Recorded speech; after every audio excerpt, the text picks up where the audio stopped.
देखो बेटा, आज हम बात करेंगे राष्ट्रपति की, देश के प्रथम नागरिक की। राष्ट्रपति देश का प्रथम नागरिक होता है। इससे पहले अपने संसद पढ़ी, लोकसभा पढ़ी, राज्यसभा पढ़ी, प्रधानमंत्री और मंत्री परिषद पढ़ी। आज हम बात कर रहे हैं देश के सर्वोच्च पद राष्ट्रपति की, जो देश का प्रथम नागरिक होता है, नाममात्र कार्यपालिका का प्रधान होता है। सारा संविधान का जो शासन है राष्ट्रपति के नाम से चलता है। राष्ट्रपति का पद अस्तित्व में आया 26 जनवरी 1950 को। हमारा जब देश गणतंत्र बना तब राष्ट्रपति का पद सृजित हुआ। अब देखो, गणतंत्र का मतलब क्या होता है? जहां का राष्ट्राध्यक्ष वंश परंपरा पर आधारित न होकर, वंशानुगत न होकर निर्वाचित व्यक्ति होता है, वो राष्ट्र गणतंत्र कहलाता है। तो भारत का राष्ट्रपति का निर्वाचन वंशानुगत न होकर निर्वाचित होता है। ये पद कौन करता है ये भी देखेंगे। तो सब राष्ट्रपति पद से संबंधित जो प्रावधान है संविधान के 3 अनुच्छेदों में है। संविधान के अनुच्छेद 52 से 62 तक राष्ट्रपति से संबंधित प्रावधान है। तो अनुच्छेद 52 में क्या है कि भारत का एक राष्ट्रपति होगा। अनुच्छेद 52 में कहा गया है कि भारत का एक राष्ट्रपति होगा। अनुच्छेद 53 में कहा गया है कि समस्त कार्यपालिका शक्तियां, संघ की समस्त कार्यपालिका शक्तियां राष्ट्रपति में निहित होगी। अनुच्छेद 54 में क्या है? इसके निर्वाचन से संबंधित अनुच्छेद आर्टिकल 54, अनुच्छेद 54 में राष्ट्रपति के निर्वाचन से संबंधित प्रावधान है। राष्ट्रपति का निर्वाचन कैसे होता है? राष्ट्रपति का निर्वाचन आनुपातिक प्रतिनिधित्व की एकल संक्रमणीय मत प्रणाली द्वारा एक निर्वाचक मंडल द्वारा होता है। किसके द्वारा होता है? निर्वाचक मंडल द्वारा। ध्यान रखना, कौन सी प्रणाली द्वारा होता है? आनुपातिक प्रतिनिधित्व की एकल संक्रमणीय मत प्रणाली द्वारा एक निर्वाचक मंडल द्वारा होता है, जिसमें संसद के दोनों सदनों के सदस्य, संसद के दोनों सदन कौन कौन से? लोकसभा प्लस राज्यसभा। इस निर्वाचक मंडल में संसद के दोनों सदनों के निर्वाचित सदस्य तथा समस्त राज्यों की विधानसभा और केंद्र शासित प्रदेशों की विधानसभाओं के निर्वाचित सदस्य सम्मिलित होते हैं। फिर बोल रहा हूं, फिर समझना। राष्ट्रपति का निर्वाचन एक निर्वाचक मंडल द्वारा आनुपातिक प्रतिनिधित्व की एकल संक्रमणीय मत प्रणाली द्वारा होता है, जिसमें निम्न सदस्य होते हैं: संसद के दोनों सदनों के निर्वाचित सदस्य तथा समस्त राज्यों की विधानसभाओं और केंद्र शासित प्रदेशों की विधानसभाओं के निर्वाचित सदस्य होते हैं। तो अब समझो, राष्ट्रपति का निर्वाचन कौन करता है? निर्वाचन में कौन भाग लेता है? संसद के दोनों सदनों के निर्वाचित सदस्य तथा समस्त राज्यों की विधानसभाओं के निर्वाचित सदस्य और केंद्र शासित प्रदेशों की विधानसभाओं के निर्वाचित सदस्य राष्ट्रपति के निर्वाचन में भाग लेते हैं। निर्वाचन की जो प्रक्रिया है अनुच्छेद 54 और 55 में प्रक्रिया है। तो इसके लिए राष्ट्रपति पद एक गरिमा का पद है, संवैधानिक पद है, इसलिए इसके लिए 50 प्रस्तावकों और 50 अनुमोदकों की आवश्यकता होती है। 50 प्रस्तावक होने चाहिए, 50 अनुमोदक होने चाहिए और 15,000 रुपए जमानत राशि के तौर पे जमा कराना आवश्यक होता है। ऐसी प्रक्रिया क्यों अपनाई गई? क्योंकि एक संवैधानिक पद है। हर व्यक्ति इस चुनाव में खड़ा होगा, प्रत्येक व्यक्ति चुनाव में फार्म भर देगा, तो इस संवैधानिक पद की गरिमा खत्म हो जाएगी। इसलिए इसके लिए 50 प्रस्तावकों का और 50 अनुमोदकों का होना आवश्यक है, इस पद की गरिमा को बनाए रखने के लिए। अब देखो, कार्यकाल अनुच्छेद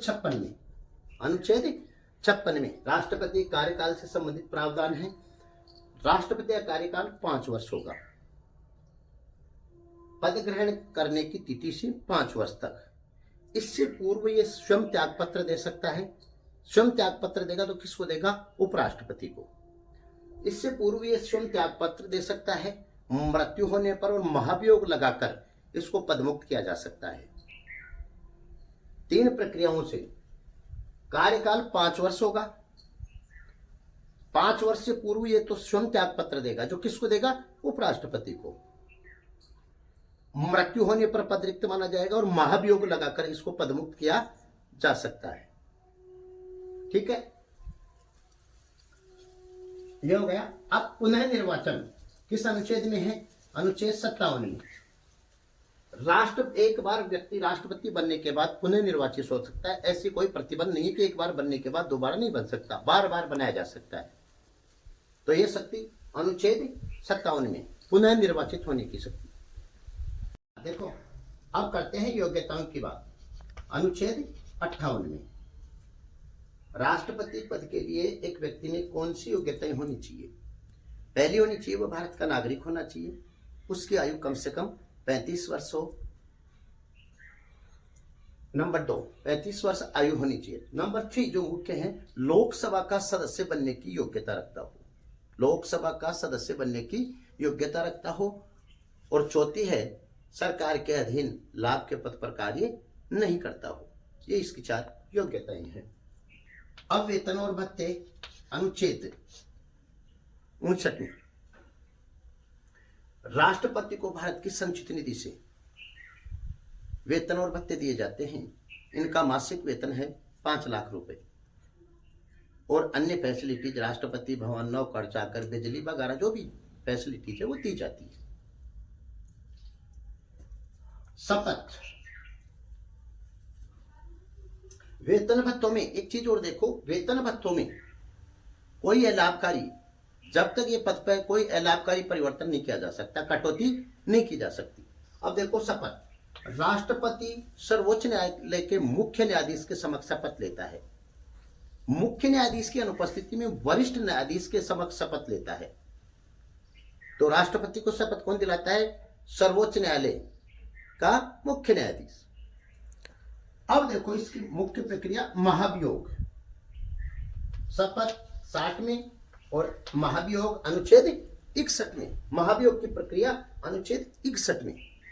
अब देखो महाभियोग की प्रक्रिया। महाभियोग का जो राष्ट्रपति के खिलाफ प्रस्ताव लाया जाएगा, कब लाया जाएगा? संवैधानिक पद का दुरुपयोग करने पर, संविधान का उल्लंघन करने पर, पद का दुरुपयोग करने पर, सिद्ध कदाचार होने पर, संसद के किसी भी सदन में, दोनों सदनों में से लोकसभा और राज्यसभा, किसी भी सदन में ऐसा प्रस्ताव लाया जा सकता है। जिस सदन में लाया जा रहा है उस सदन के 1/4 सदस्यों के हस्ताक्षर होने चाहिए। कितने सदस्यों के? 1/4 सदस्यों के हस्ताक्षर होने चाहिए, चाहे वो राज्यसभा में लाया जाए या लोकसभा में। या यूं कह सकते हैं, लोकसभा में 100 आदमियों का, 100 व्यक्तियों का, और राज्यसभा में 50 व्यक्तियों के हस्ताक्षर होने चाहिए। 1/4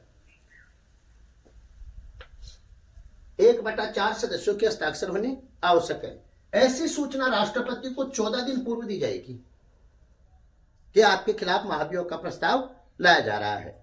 जिस सदन में लाया गया है उस सदन द्वारा अगर उपस्थित और मतदान में भाग लेने वाले सदस्यों के 2/3 बहुमत से प्रस्ताव पारित कर दिया जाता है तो फिर यह दूसरे सदन में जाता है।